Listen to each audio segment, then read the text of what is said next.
Matamis yun. Tihamtik na namatay. Sulalit.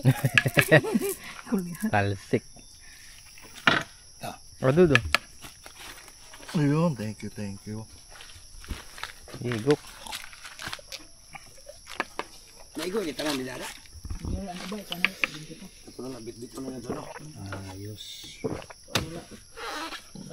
Panik para bumaan.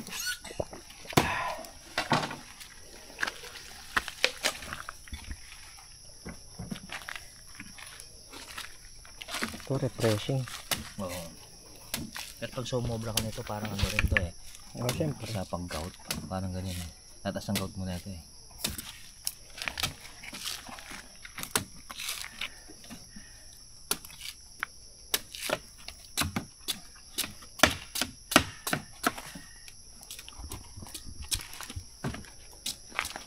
Alas eh.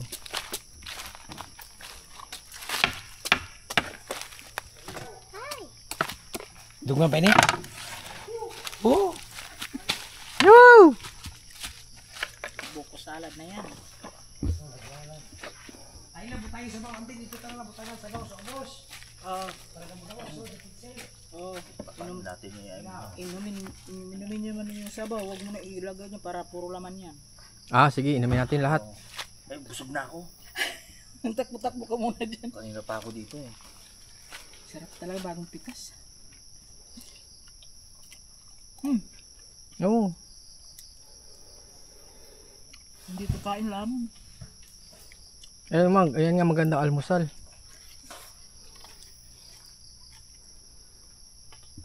Ganda dito oh.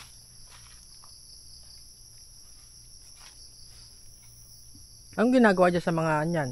Panggatong? Inaano pag tuyo ng Kopra. gatong. Dito, dyan inaano.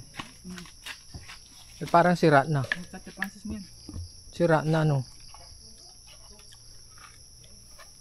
Nastusan yan nila Agnes. Hindi na ano na ako. Kung sino ano dyan may bayad. Ah, makiki ano. Magkano bayad nun? Kada 1,000 yata. Ewan ko magkano sa 1,000. 1,000 piraso? Daming saging oh. Saan? May mga hinog ng saging. Hindi man tayo pwede magdala kaya hindi man tayo makabang. Sa atin yan? Ayan. Ang saging andun pa may mga hinog na. Dapat tayo yung kunin. Sa baba, kainin. Sila iba eh.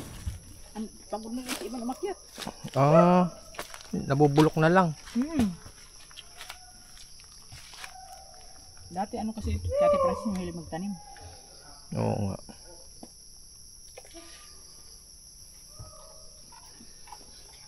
Bahay din nila ito dati dito. Kate Francis mo dito sila nag-stay.